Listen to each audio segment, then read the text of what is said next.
Okay, so here we go for the finale, Perek Dalet. Okay, so we had last week that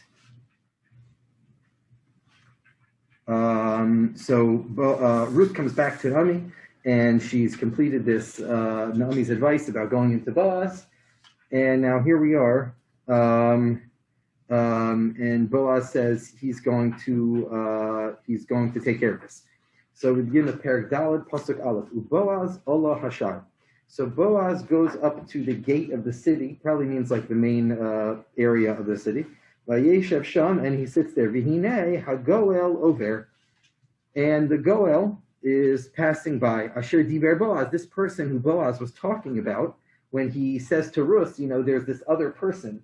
And we said either he gives him the name of, either he says his name is Tov, or he just doesn't refer to him by name, but he says there's this guy, Vayomer Surah Shiva Po Ploni Almoni.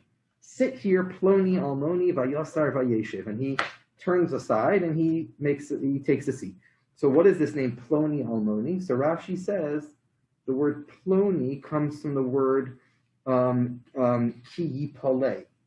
Ki Yipale Nimcha Davar, the Torah says, when something is hidden from you. So Ploni, it's like hidden, like his name is hidden. Almoni comes from the word, Rashi says Almon. Almon is a widow, right? So why is he widowed? He's like widowed from his own name, so to speak, right? He doesn't have a name. Or some other Mepharshim say maybe it comes from the word like Almoni is from the word Elaine, right? Elaine is mute, a deaf mute, right? So he's covered up and mute, like he doesn't have an identity, so to speak. Now this is the reason why the Ibn Ezra said that his name wasn't Tov. He says his name was Tov, we'll call him Tov. It's Ploni Almoni. Other people say that no, we've changed it to Ploni Almoni. He's like he loses his identity, so to speak, because of the decision he's about to make. Okay. Vayikach asara anoshim miziknei ha'ir, and he takes 10 people from the elders of the city. Vayomer shivu po vayeshevu. So he calls for like this big meeting. Vayomer. So the Mepharshim say he's interested. He's making something public. He's doing something big here because why else does he need 10 people to be around? Vayomer. And he says, La Goel. He says to the Goel, to Ploni Almoni, Chelkas hasada asher la'achinu la'Elimelech. The portion of the field which belonged to our brother Elimelech. Now, if you remember, right, Boaz and Elimelech are not really brothers. They're uncle and nephew. Right, Elimelech and Salmon and Tov, right? Elimelech, Ploni Almoni / Tov, and Salmon are all brothers, and now Boaz is the child of Salmon. So he says, our brother, he's calling his uncle, Elimelech, he's calling him a brother, right? It's really the Goel's brother. And he says, the portion of the field that belonged to our brother, Machra Naomi sold it, Hashava Mistei Moab, and she's returned from Moab, and she has sold it. Please, I forget. Yeah. Good. So Ploni Almoni is Elimelech's brother. Correct. How could he possibly, even though it's not really Yibum, how could he do Yibum on his? Oh, it would be his niece. It's not even his niece. Remember, that's a good point. He's asking, right? Ari's asking, how could he even be doing? How could he be called upon to do this if it's his niece? So. First of all, the interesting thing is that in the Torah, believe it or not, an uncle is allowed to marry a niece, right? An aunt can't marry a nephew. An uncle can marry a niece. More permitted is an uncle marrying a niece than actually is a brother-in-law marrying a sister-in-law. Meaning real Yibum is really not permitted if not for Yibum. So an uncle marrying a niece really would be totally permitted. In this case, it's not even really his niece. So he fine. Now, one point to point out, okay, let's take a look at Pasuk Dalet, actually. I'm happy you brought that up, because let's look at Dalet, and then we'll hold off on Hey. Because the thing you mentioned is related to Hey. Va'ani amarti, and I, Boaz, have said, Egla oznechal lemor, meaning I have said, like I said in the past, like I said to myself, Egla oznechal lemor, I'm going to share, I'm revealing something to your ear. I'm going to share something with you. The following, Kinei neged hayoshtim v'neged ziknei ami. I'd like you to purchase in the presence of the people sitting here and the elders of the city.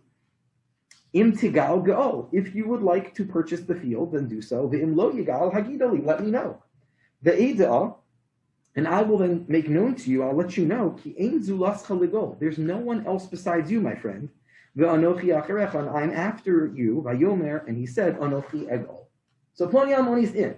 He goes for it. He says, I'm going to do it.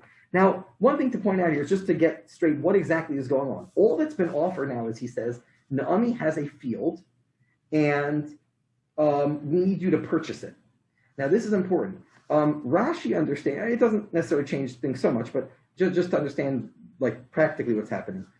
We talked about how in last week's Parsha Bahar, how you have this idea that if a person sells a field, the relative can purchase it back, can force the sale back if they need to, if the person needs the money. They can force the sale back, and if they don't have the money to do so, a relative is able to even do that. So there's one caveat there, which is that only takes place, the Torah says, after 2 years. Meaning when I buy a field from you, I'm, so to speak, there's like an insurance of 2 years that I know I'm going to get to use the field. And after those 2 years of time, there's the potential possibility for a force back or a buyback. Does that make sense? So Rashi points out here, he says when it says in Pasuk Gimel, the field which Naomi sold, Rashi says it doesn't really mean sold, it means the field which she plans to sell. Now, I'm sorry, it's not Rashi actually. I said that incorrectly. It's not Rashi. The Malbim says it, and I saw this in other places as well, but the Malbim says it here. The Malbim says that it means that she plans to sell it. Now, why does it have to be that way? I'm not exactly sure. Why don't you just say this whole story took place 2 years after she sold it? I'm wondering if just practically speaking, you see that. I guess that gives you an idea of the timeline. Sometimes we wonder that, and it's not clear to us. You see that, then everything that's happened, Perek Beis, once they return, and then she gets this whole idea to send Rus out, and the whole thing goes through, right? So apparently that's happening in a very short time period. I mean, one thing we know, at the end of Perek Gimel, right, Naomi says, he's not going to let a day pass before he solves this problem. So from the time she goes into Boaz in the evening, they work that out, and he says, go back and take food to your mother-in-law, and I will go check in, right? And the Mepharshim even say that he gave her, it says that he gave her, he measured out those 6 measures of barley. So some Mepharshim say that was a day's worth of food. And what he was telling her was, that was his way of saying, you're only going to need this for a day, because by the end of the day, I'll have everything squared away. Right? So that we know is a day. So moving backwards, from the time they arrive in Moab till the time she sends her out, I mean, I guess if you see, it doesn't seem like it's 2 years, and they're affirming that it's not 2 years. So she's getting ready to sell the field. So essentially, what would happen is he would, I guess, give her the money, and then the field would belong to him. It would belong to Ploni Almoni, and it would still be in the family's field, and now Naomi would have some money to work with and have some capital. It's not possible that Elimelech sold the field and now they need somebody to redeem it before he left. That's a great point. That's a very good question. That seems very logical to me. I don't know why that's not a possibility. Have you heard that, or you're just putting that through now? Yeah. That's a very good question. You asked this last week. You were asking about like whether Elimelech sold the property before he left. So I don't know. I've never seen anything on that. But I don't. Thinking through it, I don't see why that couldn't be a possibility. Let me think for a minute. Yeah. Okay. Fine. Right. So Ari's suggesting maybe it could be that she sold it before they left. And now she's, they're trying to get back what they lost at least over 10 years ago, while they were in Moab. Okay, so Vayomer Boaz. Vayomer Boaz. So here's why I think. Sorry, now looking at Pasuk Hey, I think answers Ari's question somewhat. This could be why they say this. Vayomer Boaz. So Boaz says, wait, there's more to the story. B'yom kanos hasadem yad Naomi, on the day that you acquire the field from Naomi. So the question is, why is he buying the field from Naomi? He's buying the field on behalf of Naomi from the third party. So the Mepharshim say, no, you see, he's buying it from Naomi, meaning he's preempting her having to sell it. So that's the only, okay. So on the day that you buy the field from Naomi, ume'es rus hamoavia, Eshes Hames Kanisa. And you will also be acquiring, so to speak, Rus the Moavia, who was the wife of the deceased, Machlon, L'hakim shem hames, to establish the name of the dead, machlon, al nachalaso, together with his portion. Now, the way this is understood is most of the Mefarshim say what's happening here is, if you look back in Gimel, it doesn't say he's purchasing the field from Naomi, he's purchasing the Chelkas Hasada. It sounds like there is a plot of land, and there's a portion which belongs to Naomi, and a portion which belongs to Rus. And now this is the part that's always been very unclear to me, but it just seems like this is understood, that he's saying, you're going to pay the money and for Naomi's portion of the field, and you're going to also get this other portion of the field, which I guess would go, you pay the money to Rus, but that is contingent on marrying her. The way Rashi says it is, Atat sarich liknos, you must purchase the field from Rus. V'hi eina misratzeh, she is unwilling to do so, to go through with the sale. Ella imken tisa'ena. Now this part is very vague. In the Psukim, you don't really get, it's not clear exactly, right? Like, he's buying Rus, he's buying the field to Naomi. So Rashi says, again, we'll go with that approach, it's straightforward. Rashi says there's a field. There's two owners to the field.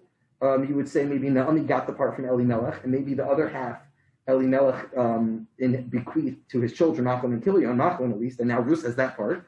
And Rus is basically saying, you get the field, but you have to also marry me in order to do that. Any questions or comments on that part? Just that. Yes, it's just a sale. Like it's always Correct. pushed off as Yibum. Correct. She's just trying to find a husband for herself, and so in order to do that, she needs money. Okay. So she's selling her field and herself with it. Is contingent on that. Okay, very good. That's an excellent point you're making. So it does seem like that. Rashi does say in the last parak, and I will read it, and anyone here can help me with this. I'll be honest, I don't really understand the Rashi. I just don't understand exactly what it means. Rashi says earlier that what's going on is, he says when Rus says to Boaz, you are the Goel, you're the Redeemer. So Rashi says like this. Rashi says, Ani v'chamosi, my mother-in-law, and I, Sricha limkor nachalasein, we need to sell, we're forced to sell our inheritance, right? Because, we're destitute. Va'ata, alecha liknos. Okay, and you should buy it, like you're saying, it's a sale. Kinei gam osi ima. Rashi says, when Rus says to him, you're the Redeemer, she's already alluding, she's already saying, Rashi believes, she's saying, and you're going to marry me as well. Why? So the way Ari was saying it, which is very straightforward, is he's saying she wants to get married. So she's saying this is a sale, and the person who wishes to do the sale, there's a contingent thing, which is you have to marry me. Rashi says, Sheyizkor shem hames al nachalaso. The name of the deceased will be associated with the plot of land. Kishe'avo al hasadeh, when I go in and out of the field, because we're going to be married, the field's going to belong to you, a husband and wife, and I'm going to hang around the field, Yomru zos eshes machlon. They will say, that's Machlon's wife. And this will somehow, I guess, bring about more of a remembrance of Machlon. Now, why will that be accomplished more if... I don't know why, I'm kind of lost on that. I guess because they'll associate her as being... They'll connect her with Machlon more than they were the field, I guess. I just don't understand. I don't understand that part of the Rashi. I don't understand what that means exactly. Anyone on Zoom? Basi or Stephanie? I'm open to this idea somehow. That it means that Rashi's making it sound like it's not just that she wants to get married, so she figures out a way how I'm going to say you have to do this and then do this. It's more like this is accomplishing a perpetuating Machlon's memory by having it as a package deal. As opposed to just buying the land, doesn't accomplish that as much. If there's the land and then there's me, who was his previous wife, and I'm on the land, then people will always remember that Machlon existed. Right. I can see that from her perspective. It's obviously not Torah Yibum. Correct. Right. So that we dealt with the right. The Ramban already said it's clearly not Torah Yibum because it's not the brother. So it's just her the same. Perspective, from her perspective, she would think that she wants to keep her name alive, and the best way she can do that is to be on the land. Is to be on the land that's associated with him. And she was okay. Fair No, enough. but Boaz actually clearly thought there was Torah even because he required to do chalitza. When? With Ploni Ammoni, he required. Oh, thank you. Good. That's the next pasuk. Beautiful. I'm happy you asked that. Good. So I want to try to clarify. Hi, Rob. Good. How are you? Is there a fish, Rob, or? Okay. Thank you. I'm happy Tzvi just asked that. So Ari was saying we talked about this last week. How the Ramban said it's not really Yibum. It's like Kwaza Yibum. So Tzvi's bringing up a good question. Like, but there's this chalitza thing going on which we didn't get to yet. So Rob, we're up to pasuk Vav. Okay.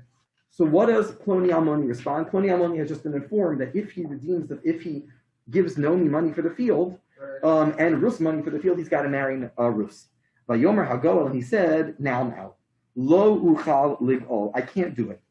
Pen ashchisas nachalasi, lest I destroy my inheritance. Gaal lecha ata es geulasi. Why don't you do it? Ki lo uchal ligol, I'm not able to do it. So why is he not able to do it? What's going on here? Right? He says, lest I destroy my inheritance. So many people say, or Rashi already says, does Rashi say this? I think. Was it greed? Was he here? He already had it, so he'd have to split it with somebody else? Okay, so it's kind of interesting, right? If you say he's really worried about his inheritance, like Rob's saying, it is a little interesting, though, because how is that going to destroy his inheritance? He's bringing more land into his estate.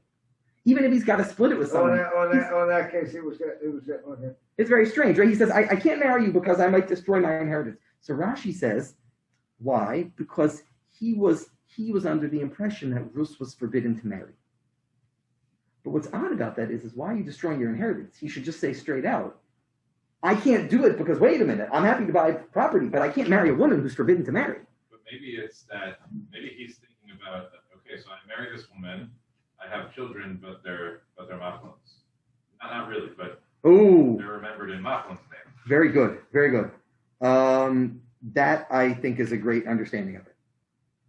That's excellent. Meaning he's saying, like, I'm perpetuating him, but there's nothing in it for me, really. Right. Good. So depending on how we understand this pasuk is going to really shed light on how we understand this character.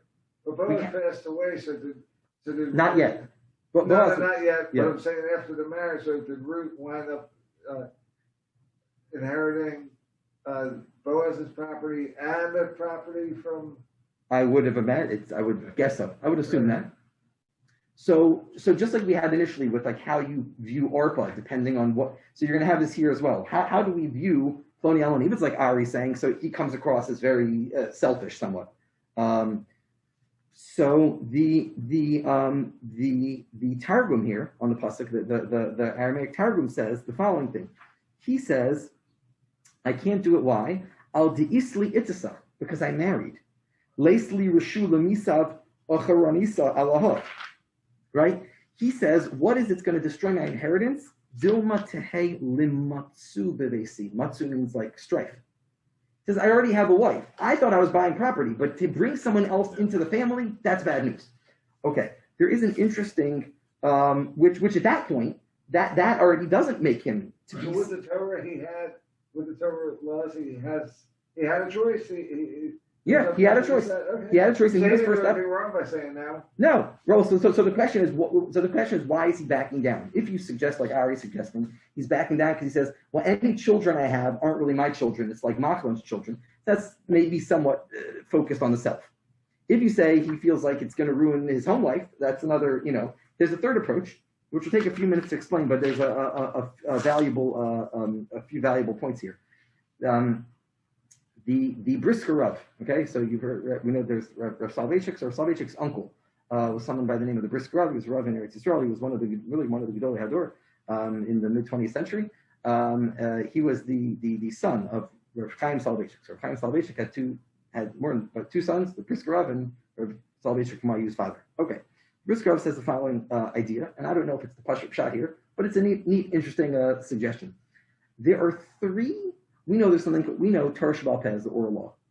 The Rambam tells us there are three areas of Torah Sheba'al Peh. Okay? We'll call it category 1, 2, and 3. Okay? Category 1, the Rambam says, is where the Sanhedrin basically transmit oral traditions from Moshe Rabbeinu onto the next generation. Okay, this is what we call halacha l'Moshe Misinai. It's not written in the Torah; it's transmitted. Classic example of this is that tefillin have to be black, tefillin have to be square. Nowhere in the Torah does it say such a thing. Nowhere in the Torah does it hint such a thing. There's a mitzvah tefillin. That's all we know. And the Sanhedrin, as part of Torah Sheba'al Peh, tell us tefillin must be black, square. These are the details. It must have a shin on it, so on and so forth. Okay, that's that. Category number 2 is what we encounter in Gemara a lot, which is where the Sanhedrin are applying certain principles that were given by Hashem to Moshe. We spoke about a little last night on the Women's Shir about this.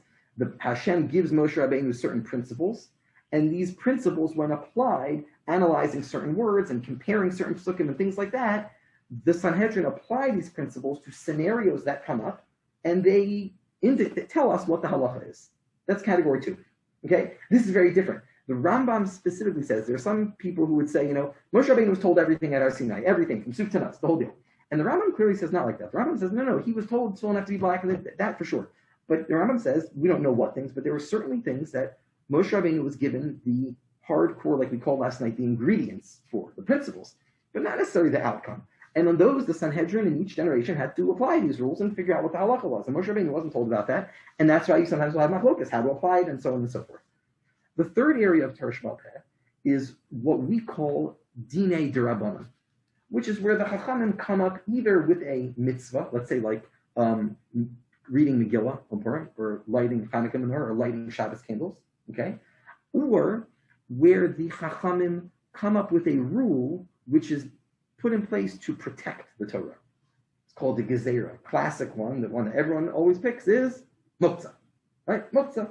You're allowed to move that pencil on Shabbos. Really, the Torah says you're allowed to move it. I just can't write on Shabbos. But the Chachamim said don't move it lest you come to write. So 3 categories. Things where the Chachamim are basically almost like the pipeline from Hashem, just transmitting what we already know, what they know to us. Category 2, where the Chachamim are using certain principles and applying them to come up with solutions to current issues that they're having, people are asking. And category 3, where they are developing, actually, a halacha in order to protect the Torah or for some other good cause, like lighting Shabbos candles. Okay. So the Rambam says, are all these 3 categories of Torah Sheba'al Peh, are they all equal? So he says the following thing. What happens, the Rambam says, what if you have a Sanhedrin, and the Sanhedrin shares a certain halacha with the people? How does it work? Can a following Sanhedrin repeal what a previous Sanhedrin instituted? Right? This is the question I get all the time from the kids, right? Why do we have this halacha? It's so not relevant nowadays. Why can't we just undo it? So the answer to that question might be in certain cases, if we had a Sanhedrin, maybe we could. And that's what this following explanation does. So the Rambam talks about this. The Rambam says, can a subsequent Sanhedrin repeal what an earlier Sanhedrin did? So he says, well, let's take a look at the categories. Category 1. What's category 1? Where Sanhedrin passes on a halacha l'Moshe Misinai. So the Sanhedrin says, tefillin have to be black. Very nice. 300 years later, new Sanhedrin.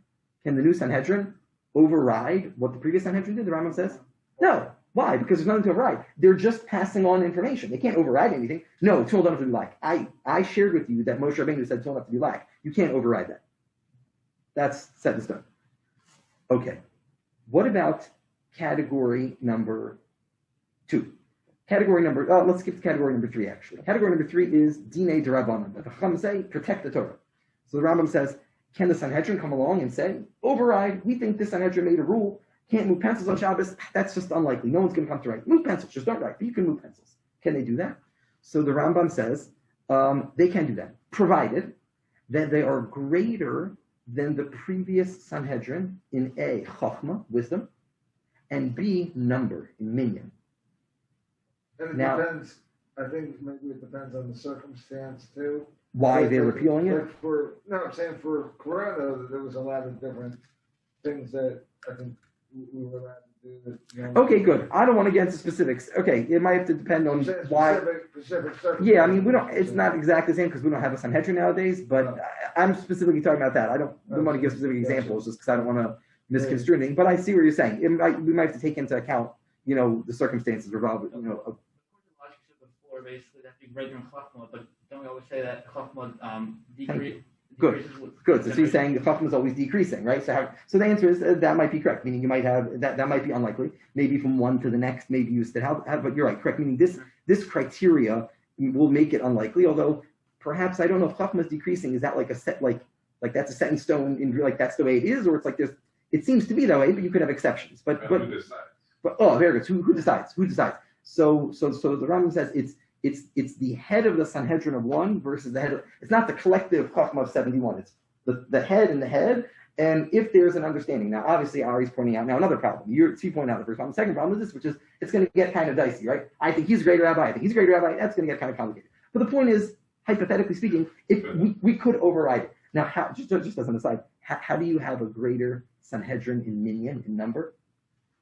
All Sanhedrins are 71. The Sanhedrin Agavah is 71. Right? That's the number. So you can't have less or more than 71. So how do you have greater in years, in minyan? So the Ravid says it means in years. It means who's older. Right? The head of one, the head of the other, who's older. That's the Ravid says. Other people say minyan number means how many people did you have voting on the first one versus the second one. So if you had, let's say, 61 people in favor of pencils being muktzah and 10 said pencils should not be muktzah, and they said pencils are muktzah. So in order to repeal it, this other opinion says what minyan means is we have to have at least 62 votes in favor of pencils not being muktzah. Then we would have to go to the next step and determine that the head of the Sanhedrin is greater than the other, which is going to be kind of hard to do, and then we could repeal. Okay, so category one, we cannot repeal. Category number three, we could repeal if the circumstances are such, which would be difficult to do, but we could. What about category two? Category two is fascinating. Category two is actually where the Chachamim are applying the rules that that Moshe was given, and they're actually coming up not with what we call a mitzvah d'Rabbanan. They're actually defining for us parameters of Torah halachos. They're just applying the principles, saying this is what the Torah wants from us in this case. Can we turn on a light bulb on Shabbos? Well, this is what the Torah says. There's with the cicadas coming out, they're making like I heard that like you can get the cicada. Different stuff like how do you deal with that on Shabbos and stuff. And you can step on the cicada. Not on Really? purpose, but that's what they said. Interesting. That's what Rabbi almost the bulletin thing. Got it. Okay, fine. Right. So again, so it's not Sanhedrin, but again, right. It is a similar principle that you're applying things to current issues. The Rambam says, in that scenario, second Sanhedrin, green light. They can override. So this is fascinating. So the Brisker Rav says, why is, now we got that out, but that was important you said. So Brisker Rav says, but he says, Ploni Almoni was afraid that the reason they were permitting Rus was why? Because if you remember all the way back in the first year, why did they outlaw the Moavi and the Ammoni? Because they didn't give bread and water. And the Gemara says, it's only the men who are held accountable, but not the women. Ammoni v'lo Ammonis, Moavi v'lo Moavis. What category is that? Is that category 1, 2, or 3? That's category 2. That's using certain like words in the Torah and applying what the halacha should be. And what's the halacha about that? A subsequent Sanhedrin can repeal and override it. So he says, I know that I can marry her because Ammoni v'lo Ammonis, Moavi v'lo Moavis. Lest I destroy my inheritance. My kids one day, or my grandkids, will end up with a Sanhedrin who will not believe that that's the halacha, and they will override it, and then they're going to be stuck. Which gets into a whole thing anyway, which I've wondered, and it's a complicated issue. I mean, he's taking a side on it, the Brisker Rav is, how does that work? What happens when they override something which was contingent on something earlier? Does that go back? I asked this to someone who was a writer for Art Scroll Gemara, and he said it's not such a clear thing, and he didn't have such an answer himself. But that's like a loaded question. And Boaz married, or was Boaz 100% sure that he was correct? Yes, so that's very good. So Thank you, Rob. So sure. what happened is the Brisker Rav says, but Ploni Almoni didn't realize, what did the Gemara say? They had this whole debate, and at the end of the Gemara, they came in and they said, halacha l'Moshe miSinai. It's a halacha l'Moshe miSinai. It's not dependent on logic. The halacha l'Moshe Sinai transmitted to Moshe Rabbeinu was it's only the men, not the women. So Boaz, so again, when you view it in that light, that makes him not out to be a bad person. It just makes him out to be not even an ignoramus, right? It's not even an ignoramus. It's like he doesn't. I mean, that's like very complicated. That's like he did go to high class yeshiva, but like so fine. All right. It's just an interesting concept. They didn't know a minor or a detail in this, right?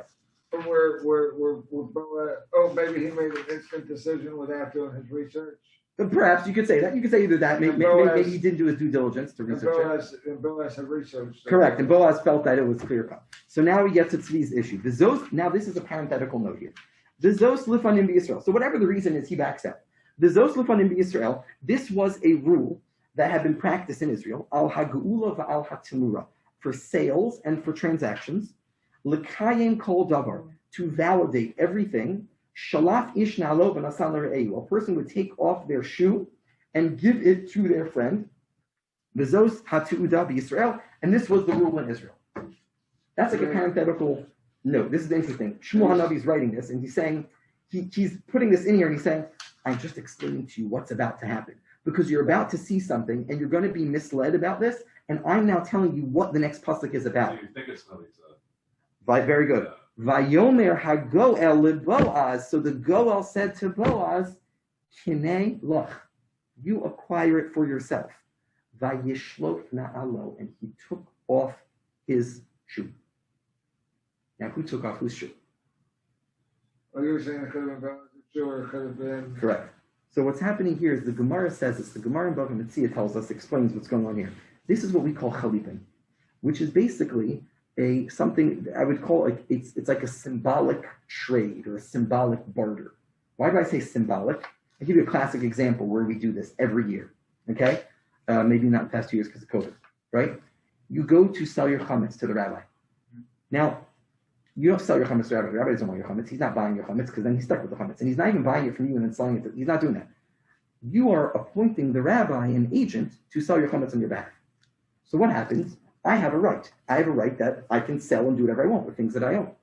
Now, I need to give that right to the rabbi. Well, how do I do that? It's a right. I can't pull it out of my pocket. What do? So I could sign a paper, I could shake, I could win. What do I do? So we have something called symbolic barter, right? Which is what happens. The rabbi will take out a pen or a handkerchief or his yarmulke or whatever it is, and he hands it to me. What's going on? He hands it to me symbolically as if like he's giving me the item, and what am I giving to him? The right to sell my chametz. One more practical example of this, at a wedding, right? What happens? So at the chassan's tish, right? They give the husband a yarmulke or something like that. My understanding is that what's really happening there is that is really supposed to belong to the woman. And the Eidim or the Masad of Kedushin is saying on behalf of the woman, here, my yarmulke, I say now it belongs to the woman. It belongs to the Kala. I said it belongs to her. Okay, now I'm taking it in because she can't see you because she's over there with the women. And now what am I doing? They hand it to the chassan, and you've always seen the video, the chassan picks it up. So what's he doing? He's taking it, and he is now transferring, so to speak, certain rights to whom? To his wife. What are the rights? Those are the rights that he owes her, right? Intimate time, financial caring, and what, right? That she'er ksus. That's what's going on there. So it's a transfer of rights. Now there's a question in the Gemara, who gives whom what? The way I'm describing it now is, if I want your rights, I give you something. So who would be giving who what? So Boaz gives Ploni Ammoni the shoe, and Ploni Ammoni gives Boaz the rights. That's called Kelav Shel Kona, the one who's acquiring the rights. That's how we paskin. That's why the rabbi gives you the thing. That's what we paskin in the Gemara. The Gemara has another understanding. It says Kelav Shel Makna.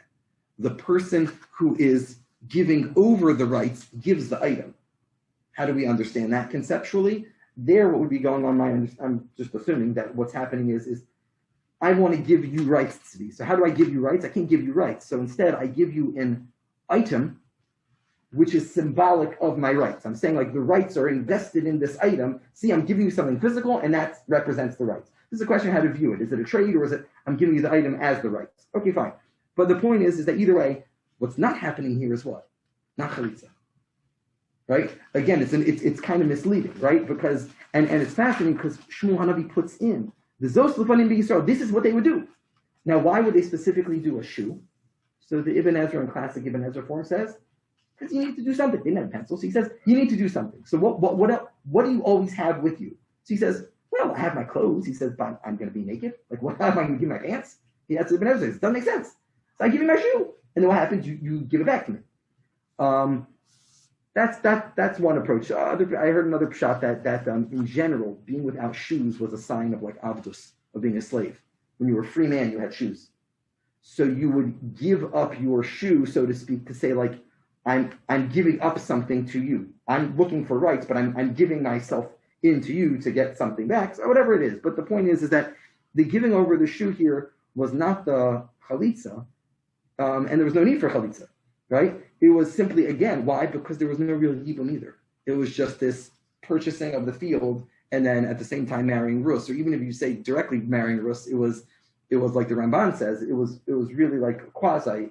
It was this thing called, we said last week, geula, marrying the person who is a relative but not real yibum. Okay. So, Vayomer Boaz Lasakanim B'Cholam Edim Atem Hayom. Everyone is Edim here. Ki Kanisi as Kol Asher L'Elimelech. I have now purchased everything that belongs to Elimelech. That was one part of the field. Ve'eis Kol Asher L'Kilyon Umachlon Miyad Naami. Now there actually sounds like he's buying the whole thing from Naami. Right? It doesn't sound like he's buying anything from Rus. It sounds like he's buying the whole thing from Naami, almost like. But again, it sounds like she had Elimelech's portion and Machlon and Kilyon's portion. But right then, unless they're skipping time, he only acquired the rights to acquire. Ploni Almoni didn't own the field, right? So no, Ploni Almoni did not own the field. He acquired the rights to buy the field from her. Correct. Right. That's a good point. That's a good point. Meaning, right. The way I'm explaining it, he's acquiring the rights to do it, and now he's actually got to do it. Right. Now he has to go. That's a fantastic point, which I guess would be left out of the narrative there. Okay. Unless I'm incorrect, unless the idea is that since the rights belonged to Ploni Almoni, when he gave him the shoe, it actually transferred the field immediately. Like the field itself automatically transferred, and now he just had a debt to pay it off. You could say it that way too, but valid point. V'gam es Rus Hamoavia, Asher Machlon, Eishes Machlon, who was wife of Machlon, Kanisi li Isha. I had acquired as a wife. L'hakim Shem Hameis al Nachalaso, to perpetuate the name of him al Nachalaso. That's the idea, right? Perpetuating his name on the property because they'll see her there. V'lo Yikares Shem Hameis Mi'im Echod, and the name of the deceased should not be cut off from his brothers or Mishar Mekomo. Edim Atem Hayom, you are all Edim. Vayomru Kol Ha'am Asher Bashar B'Hazakanim. They responded, Edim, we are witnesses to the fact, affirming it. Yitein Adonai Esaisha Haba El Beisecha.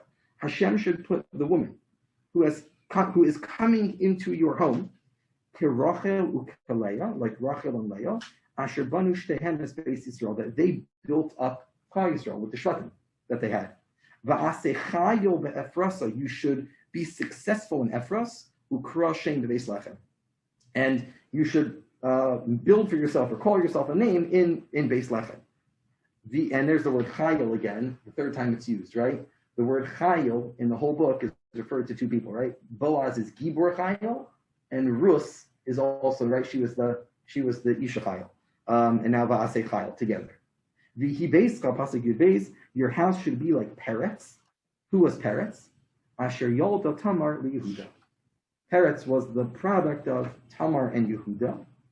Min Hazera Asher Yitein Adonai Lacha Min Hanar Hazos, from the child which you will get from this woman should produce a home like Peretz, who came from Yehuda. Pasuk Yud Gimel. Vayikach Boaz es Rus. Now see. This answers Ari's question. Here it does describe it. Vayikach Boaz es Rus. Boaz took Rus, vatihilo liisha, which they explained that's the marriage. Vayavo elaha, then he was intimate with her. Which, by the way, shows you that it's not real yibum, they point out. Because in real yibum, the real act of acquisition is the intimacy. And the Rabbanan, actually, there has to be a marriage there, midrabbanan. But really, really, really, by real yibum, once they're together, it's done. So here, the Mefarshim point out, it says, Vayikach. Vayikach is always a lashon in the Torah of marriage. Right? Vayikach, he took her through marriage. Vayavo elah, then they were together. Vayitein Hashem lo herayon, she conceived, vateled, then she had a son. So again, back to Ari's question, I don't know if they left out that detail, or if when he says, Kanisi really means I did acquire, but unless he means like I have acquired the rights to everything that belongs to them, and now I will follow through with it, maybe. Pasuk Yudal v'tamarna hanashim el Naomi, and the woman said to Naomi, Baruch Adonai, Asher lo hishbis lach goel hayom. God did not cut you off and leave you without a goel. V'yikare shemo b'Yisrael, and he should have a name in Israel. V'hayalach l'meishiv nefesh, and he shall. How do they translate that? L'meishiv nefesh. Okay, good, fine. Good. He should restore your life, so to speak. Ulechalkeles seva seich, and to sustain you seva in your old age. I think the Ibn Ezra says, I think it just means. Oh, and he didn't say that. I assume it means either like Stam, he'll just take care of you, like this child will take care of you in your old age, or it means on a deeper level, like he will sustain your old age, like it will give you, it will rejuvenate you and give you life force now that you have this grandson. Ki kalasech asher ahevasech, the daughter-in-law whom you loved, yiladatu. She has given birth. Asher hitovalach mishiva banim. She is greater to you than 7 sons. Pasuk Tezayin. Vatigach Naomi as hayelad vatishiseu v'cheika. She takes the child, puts him in her lap. Vatihi lo leomenes, and she was to him as a caretaker, like a nurse. Vatikrena lo hashechenot shem lemor. And the women there said, Yulad bein Naomi, a child has been born to Naomi. Vatikrena shemo oved hu avi yishai avi David. It's interesting. I didn't see anything on this, but it's striking that they are naming him. Right? It's like the women said Naomi has a child, and they called his name Oved. Right? It's like, is it? Naomi's not doing that, and it probably is connected to earlier. Right? There's something going on here, and I don't have it worked out, but I'm sure there's a connection. When she arrives in Beis Lechem, what happens? The group of the women were talking, and what did they say? They say, this is Naomi, and she says, there's a very big emphasis again on name, right? No, my name is not Naomi, my name is Bitter. And now here you have the women again, it's these women, presumably, and they are asserting what a name should be on something. Just there's probably some connection there, I don't have it worked out though. The Eila told us parrots, and now we conclude, these are the told us of parrots. So Yehuda and Tamar were together, they had parrots. Parrots had Chetzron. Yutes Chetzron holiness Ram holiness Aminadav. The Aminadav holiness Nachshon, that was the famous Nachshon. The Nachshon holiness Salma. And now again, one pasuk to the next, it changes. Here's the Salmon, it's the same person, I don't know why it changes. Salmon holiness Boaz. And Boaz holiness Oved. Oved holiness Yishai. Oved gave birth to Yishai, and the Yishai holid as David, and Yishai was the father of David. And Yashukach, that is the end of the Sefer Rus. So next week we'll have off, and if there as long as one person shows up, we'll continue in 2 weeks. I picked Sefer Daniel. Anyone has another good Sefer, please let me know. Sefer Daniel's not too long. It's very Yesodistic and fundamental. Not so many people have learned it. It's got lots of good stories. Hopefully Ozzy will come up with a good title for this year, something about like lions and fires and bears and Maya, something like that. I'll ask him. And we'll start that in 2 weeks. But Bezrat Hashem on May 27th. It'll take us through. We'll also give a debt end time so we know what we're looking at.